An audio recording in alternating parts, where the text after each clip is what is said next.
Welcome to India तक। दोस्तों, आज की इस वीडियो में हम लोग जानेंगे कि अंग्रेजों ने मुगल शासन को कैसे खत्म किया। हैरानी की बात यह है कि जो काम मराठा, राजपूत और अफगान नहीं कर पाए वो एक विदेशी अंग्रेजों ने कैसे किया। इन सभी सवालों का जवाब जानने के लिए हमें 17वीं और 18वीं शताब्दी में चल रहे शक्ति संघर्ष और आर्थिक सामाजिक परिस्थितियों को अच्छे से समझना होगा। लेकिन इसको और बेहतर और आसान तरीके से समझने के लिए हमें चाणक्य नीति का सहारा लेना होगा, जिसके कुछ अध्याय को न जानते हुए भी अंग्रेजों ने इस्तेमाल किया, जैसे साम, दाम, दंड, भेद। अब सबसे पहले इन सभी का अर्थ समझ लेना भी जरूरी होगा। तो दोस्तों, चाणक्य नीति के अनुसार साम का मतलब होता है अनुनय, मनाना। दाम का मतलब होता है खरीदना या रिश्वत देना, और वही दंड का मतलब होता है सजा देना, और भेद का मतलब फूट डालो और शासन। वीडियो में आगे बढ़ने से पहले अगर आपने अभी तक हमारे इस चैनल को सब्सक्राइब नहीं किया है या आप हमारे इस चैनल पर नए हैं तो प्लीज सब्सक्राइब करके ऑल नोटिफिकेशन का बेल आइकन दबा लीजिए, ताकि इसी तरह की ऐतिहासिक नॉलेज वाली वीडियो आप तक सबसे पहले पहुंचती रहे। तो दोस्तों, इस कहानी की शुरुआत होती है सन 1600। कुछ अंग्रेज व्यापारी संयुक्त स्टॉक कंपनी मतलब ईस्ट इंडिया कंपनी की स्थापना करते हैं, जिसके बाद उन्हें रानी एलिजाबेथ फर्स्ट से राजकीय अध्यादेश से पूर्वी दुनिया में व्यापार करने का एक विशेष अधिकार मिल जाता है। कैप्टन हॉकिंग्स और उसके बाद थॉमस रॉय व्यापार करने के इरादे से मुगल बादशाह जहांगीर के दरबार में पहुंचते हैं और उन्हें ढेर सारे गिफ्ट्स देकर इंग्लैंड के साथ व्यापार करने के कई फायदे भी बताते हैं। शुरुआत में जहांगीर कुछ महान और प्रशासनिक लोगों के दबाव में ईस्ट इंडिया कंपनी को किसी भी तरह का शाही उपकार देने से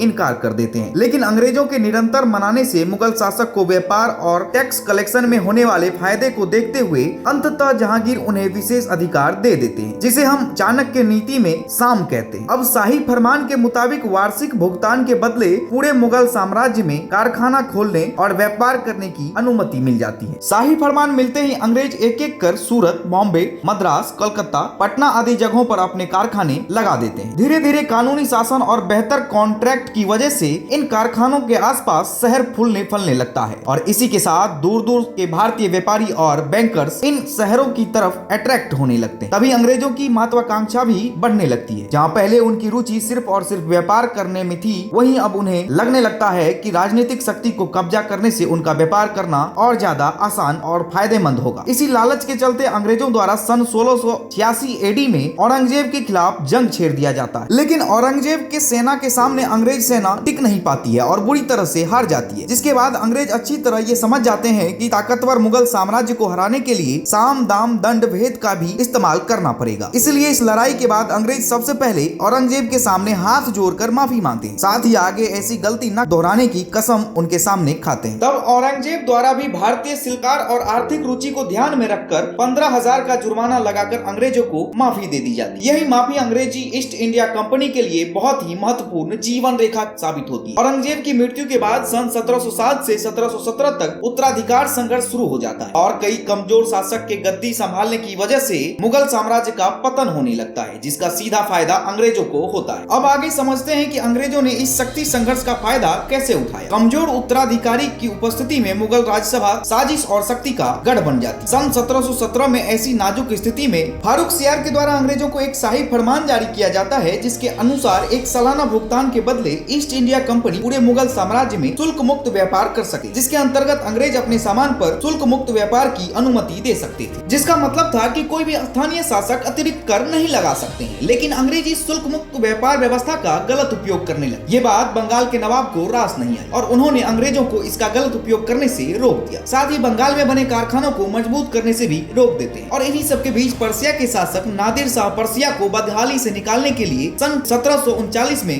भारत पर आक्रमण करते। उस वक्त के मुगल शासक मोहम्मद शाह इस आक्रमण के लिए बिल्कुल भी मुस्तैद नहीं थे। मुगल राज्यसभा में चल रहे षड्यंत्र की वजह से नादिर शाह बहुत आसानी से दिल्ली तक पहुंच जाते हैं और लगभग 70 करोड़ की संपत्ति, कोहिनूर हीरा और मोर सिंहासन को लेकर पर्सिया वापस लौट आते हैं। नतीजतन इस लूट से मुगल शासक को प्रतिष्ठित नुकसान होता है, जिससे डेक्कन में मराठा और बंगाल में ईस्ट इंडिया कंपनी दोनों को मनोवैज्ञानिक फायदा मिल जाता है। लेकिन इन सब के बावजूद इन दोनों को पता था कि मुगल शासक को बंदूक के दम पर हटाना बेवकूफी होगी, क्योंकि मुगल शासक भले ही कमजोर हो गए हों, लेकिन वो भारत की राजनीतिक एकता के महान प्रतीक थे। बंगाल, अवध, हैदराबाद, मराठा, अंग्रेज कोई भी क्यों ना हो, सभी मुगलों की नाम मात्र के वर्चस्व को स्वीकार करते थे, जिससे उनके शासन को वैधता मिलती। इसी कड़ी में अंग्रेज अपनी वैधता को बरकरार रखने के लिए सबसे पहले बंगाल के नवाब को गद्दी से हटाने की योजना बनाते हैं। लेकिन अंग्रेज अभी तक इतने भी मजबूत नहीं हुए थे कि वे बंगाल के नवाब सिराजुद्दौला को सीधी चुनौती दे सके। इसलिए वे भेद की रणनीति मतलब डिवाइड एंड रूल, फूट डालो शासन करो की की नीति को अपनाते हैं। इस रणनीति के तहत सबसे पहले अंग्रेज बंगाल के नवाब के सेनापति मीर जाफर को बंगाल के सबसे धनी जगत सेठ की मदद से अपने साथ मिलाने में कामयाब रहे। फिर सन 1757 के दौरान प्लासी की लड़ाई को आसानी से जीतकर अंग्रेज मीर जाफर को कठपुतली वाला नवाब बना देते हैं। वहीं दूसरी तरफ सन 1759 के दौरान मराठा जोश में आकर गद्दी पर बैठे मुगल शासक शाह आलम सेकंड से मिलकर उन्हें सुरक्षा देने की पेशकश कर देते हैं। अब क्या था, फिर तो मुगल शासक की सारी मुश्किल अब मराठा की परेशानी थी। वहीं नादिर शाह के मरने के बाद उसका जनरल सेनापति फिर से दिल्ली पर हमला करने वाला था। सन 1761 में अब्दाली को रोकने वाली मराठा सेना पानीपत की तीसरी लड़ाई में बुरी तरह से हार जाती है और मराठा की इस हार के बाद भारतीय राजनीति में एक तरह से राजनीतिक शून्यता बन जाती है। और इस लड़ाई के बाद उधर अब्दाली भी इतना मजबूत नहीं था कि वह दिल्ली पर कब्जा कर सके। कुछ इतिहासकार कहते हैं कि पानीपत की तीसरी लड़ाई से यह तो तय नहीं हो पाया कि भारत का अगला शासक कौन होगा, लेकिन यह तय जरूर हो गया कि कौन भारत का अगला शासक नहीं बनेगा। वहीं अंग्रेज मुगल साम्राज्य के इस राजनीतिक शून्यता का भरपूर फायदा उठाते हुए सन 1764 में बक्सर की लड़ाई में बंगाल के नवाब मीर कासिम मुगल शासक शाह आलम द्वितीय और अवध के नवाब की संयुक्त सेना को हरा देते हैं। जीतने के बाद सन 1765 में हुई इलाहाबाद की संधि के अंतर्गत अंग्रेज बंगाल, बिहार और उड़ीसा के दीवानी अधिकार मतलब रेवेन्यू कलेक्शन राइट को हासिल कर लेते हैं। यह संधि बंगाल के इतिहास में एक युगांतकारी घटना थी, क्योंकि कालांतर में इसने उस प्रशासकीय परिवर्तन की पृष्ठभूमि तैयार कर दी थी जिससे ब्रिटिश प्रशासनिक व्यवस्था की आधारशिला रखी गई। 12 अगस्त 1765 में इलाहाबाद की प्रथम संधि हुई थी, जो रॉबर्ट क्लाइव और मुगल सम्राट शाह आलम द्वितीय के बीच हुई थी। और इलाहाबाद की दूसरी संधि 16 अगस्त 1765 में अवध के नवाब शुजाउद्दौला के बीच हुई। पर पानीपत की तीसरी लड़ाई के बाद ही मैसूर, हैदराबाद और मराठा अंग्रेजों को संयुक्त रूप से उखाड़ फेंकने का